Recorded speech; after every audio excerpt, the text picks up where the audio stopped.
આપણી સંકલ્પ ન્યૂઝ ચેનલને સબસ્ક્રાઇબ અને લાઇક કરો, બેલ આઇકન દબાવો જેથી આવનાર ન્યૂઝ અપડેટ્સની નોટિફિકેશન આપના મોબાઈલ પર સૌથી પહેલા પહોંચે. Like, subscribe and share the video.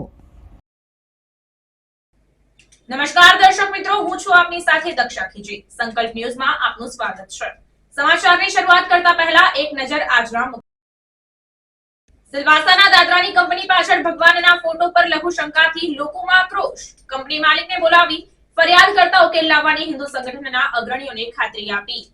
સંઘ પ્રદેશ દાદરા નગર હવેલીના દાદરા ગામે ઝીરો ટેક્સ ઇન્ડસ્ટ્રીઝ ગાલા પાછળ કમ્પાઉન્ડ વોલ ઉપર લાગેલ ભગવાનના ફોટા ઉપર જ કેટલાક લોકો લઘુશંકા કરતા હિન્દુ સંગઠનોમાં આક્રોશ ફેલાયો હતો.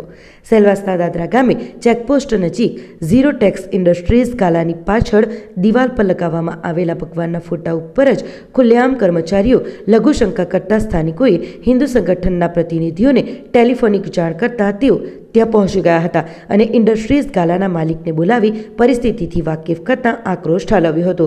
ત્યારબાદ હિન્દુ સંગઠનના પ્રતિનિધિ સુનિલ મહાજને પીડીએ વિભાગના અધિકારીને પણ ટેલિફોનિક જાણ કરતા અધિકારીએ જણાવ્યું હતું કે આવતીકાલે અમે સ્થળની મુલાકાત કરી જરૂરી કાર્યવાહી કરીશું. કંપનીના માલિકે સંગઠનના પ્રતિનિધિઓને જણાવ્યું કે આ દિવાલ પર જે ભગવાનના ફોટા લગાવ્યા છે એને તાત્કાલિક હટાવી દઈશું. निकालने के लिए आया तो भाई साहब ने मना कर दिया, अभी मत निकालो. मैं कहा निकाल के और ये नदी में बहा देते हैं, विसर्जन कर देते हैं. वो क्या कर सकते हैं? हमने तो इस जगह इतना पे देखा ना तो हमने कहा चलो नदी निकाल के फोटो नदी में विसर्जन कर देते हैं. हाँ तो वो कहा तो कि आपने मना किया तो मैं नहीं निकाल रहा हूँ ना. हमने इनको ये कहा कि ये यहाँ 5 से 6 सालों से यहाँ पर भगवान का अपमान किया जा रहा है. आप अपना कैमरा देख लीजिए और वहाँ बाजू में सब कर रहे हैं. अभी हमने 2-3 लोगों को यहाँ से भगाया. अभी तो हमने इनको यह कहा कि आपके मालिक को बुलाओ ताकि उनका आपका प्रायश्चित तो उनके हाथों से निकालो. हमने निकालने के लिए मना नहीं किया, हम उनको खुद निकालने वाले हैं. अभी जैसे हम निकालेंगे ही. એક પેડ માં કે નામ અભિયાન અંતર્ગત ધરમપુરના વાઘવડ ગામે 2000 જેટલા રોપાઓનું કરાયેલ પ્લાન્ટેશન માવજત વિના સુકાયા. ધરમપુર તાલુકાના વાઘવડ ગામે ફળોના ઝાડો દૂર કરી ચોમાસાની ઋતુમાં વન અને પર્યાવરણ, ક્લાઇમેટ ચેન્જ, જળસંપત્તિ અને પાણી પુરવઠા વિભાગના રાજ્યના મંત્રી મુકેશ પટેલના અધ્યક્ષસ્થાને યોજાયેલા કાર્યક્રમમાં વિવિધ પ્રજાતિના 2000થી વધુ રોપાઓનું કરવામાં આવેલ પ્લાન્ટેશન વન વિભાગની બેદરકારીના લીધે સુકાતા ગ્રામજનોમાં રોષ જોવા મળી રહ્યો છે.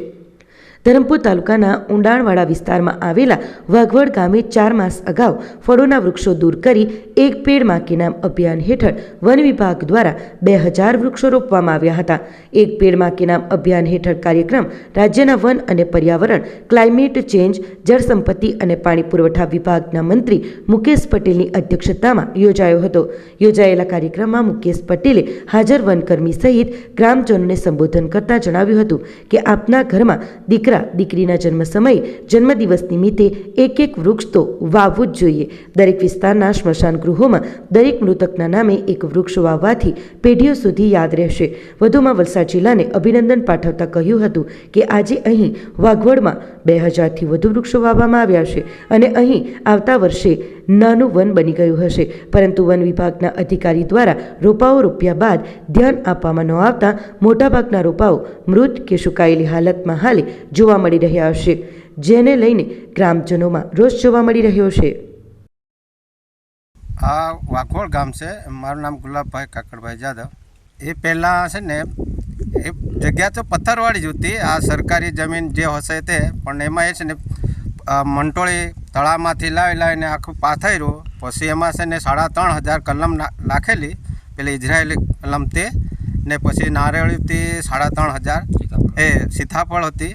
અને ત્યાર પછી આ પ્રોગ્રામ ગોઠવી કાઢ્યો. ત્યાર પછી વાડી કાપવામાં આવેલી, બધું સુપડે સાફ કરી નાખેલું છે. આમાં તો સાહેબ એવું કે આ કલમ હતી એ જ કહે કે પેલો માલિકને નહીં આપવાના પણ અમે કબજો કરવાના, તો બી કલમ રહી તો સારું પડતે.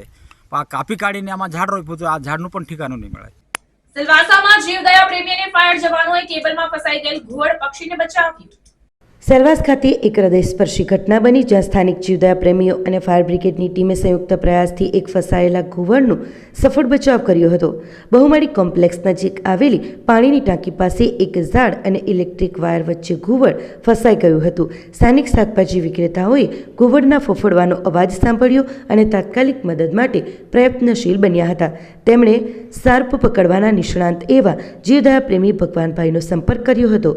પરિસ્થિતિની ગંભીરતાને સમજીને ફોરેસ્ટ વિભાગ, ફાયર બ્રિગેડ અને ટોરેન્ટ પાવરને પણ તાત્કાલિક જાણ કરવામાં આવી હતી. બચાવ કામગીરીને સુરક્ષિત બનાવવા માટે ટોરેન્ટ પાવરે તાત્કાલિક વીજ પુરવઠો બંધ કર્યો હતો. વન વિભાગની ટીમે ક્રેન સાથે પહોંચી અને ભગવાનભાઈના માર્ગદર્શન હેઠળ બચાવ કામગીરી શરૂ કરી હતી અને સાવચેતીપૂર્વક તેમજ કુશળતાથી ઘુવડને વાયર અને ઝાડ વચ્ચેથી મુક્ત કરવામાં આવ્યું હતું. ફાયર બ્રિગેડના અધિકારી શૈલેષભાઈએ જણાવ્યું કે બચાવેલા ઘુવડને વન વિભાગની દેખરેખ હેઠળ તપાસ કરવામાં આવશે અને તેની તંદુરસ્તી ચકાસ્યા બાદ યોગ્ય સમયે કુદરતી વાતાવરણમાં મુક્ત કરવામાં આવશે. આ ઘટના સમાજમાં જીવદયા પ્રત્યેની જાગૃતિનું એક ઉત્તમ ઉદાહરણ બની રહ્યું છે. વિવિધ વિભાગો અને સ્થાનિક નાગરિકોના સંકલિત પ્રયાસોથી એક નિર્દોષ જીવની જિંદગી બચાવી શકાય, જે આપણા સમાજની સંવેદનશીલતા અને પર્યાવરણ પ્રત્યેની જવાબદારીનું પ્રતીક છે. कॉल करने वाले यही भाई थे, जैसे ही कॉल किए तो हम तो दिन रात सेवा में जुड़े रहते हैं. आप लोग अक्सर देखा करते होंगे कि हम वीडियो के माध्यम से लोगों को नॉलेज भी देते हैं कि कोई भी बेजुबान है उसको बचाना बहुत ज़रूरी है. जैसे धरती पे हम जरूरी है वैसे जानवर बेजुबान भी है और इनका बहुत महत्वपूर्ण हिस्सा होता है हमारे धरती पे. इन भाई का बहुत शुक्रगुजार हूँ कि इन्होंने इसका जान को बचाया, कॉल करके हमें बुलाया और मेरे बस का बात नहीं था. फिर मैंने फायर की टीम को, इलेक्ट्रिक डिपार्टमेंट, SMC के डिपार्टमेंट को संपर्क किया और इसका जान बचाया गया है. जैसे हमको कंट्रोल रूम से फ़ोन आया कि ये बहुमाड़ी मकान के सामने तो पेड़ के ऊपर पक्षी फंसा है करके कॉल आया था. तुरंत ही हमको मैसेज मिलते हम गाड़ी टर्न आउट किया.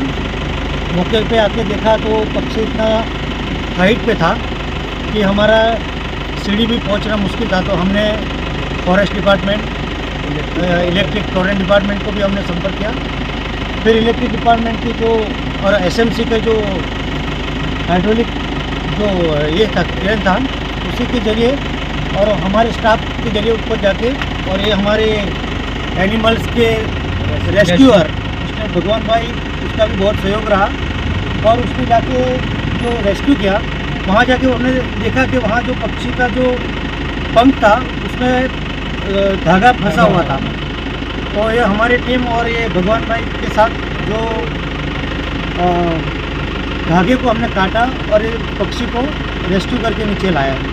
अभी हमने देखा कि उसके पक्षी के जो पंख में थोड़ा सा धागा की वजह से थोड़ा इंजरी आई है, लेकिन इतना ज़्यादा तो नहीं लगे. फिर हम ये फॉरेस्ट डिपार्टमेंट को हैंड ओवर करते हैं. अभी रेस्क्यू तो अभी मिनिमम 15-20 मिनट का भी हुआ रेस्क्यू करने में, लेकिन उससे पहले हमको ये 1 घंटा तो हो गया क्योंकि हमारा ये साधन आने में थोड़ा देर हुई. તો આ હતા આજના સમાચાર. નવા સમાચાર સાથે કાલે ફરી મળીશું. ત્યાં સુધી નમસ્કાર. આપણી સંકલ્પ ન્યૂઝ ચેનલને સબસ્ક્રાઇબ અને લાઇક કરો, બેલ આઇકન દબાવો જેથી આવનાર ન્યૂઝ અપડેટ્સની નોટિફિકેશન આપના મોબાઈલ પર સૌથી પહેલા પહોંચે. Like, subscribe and share the video.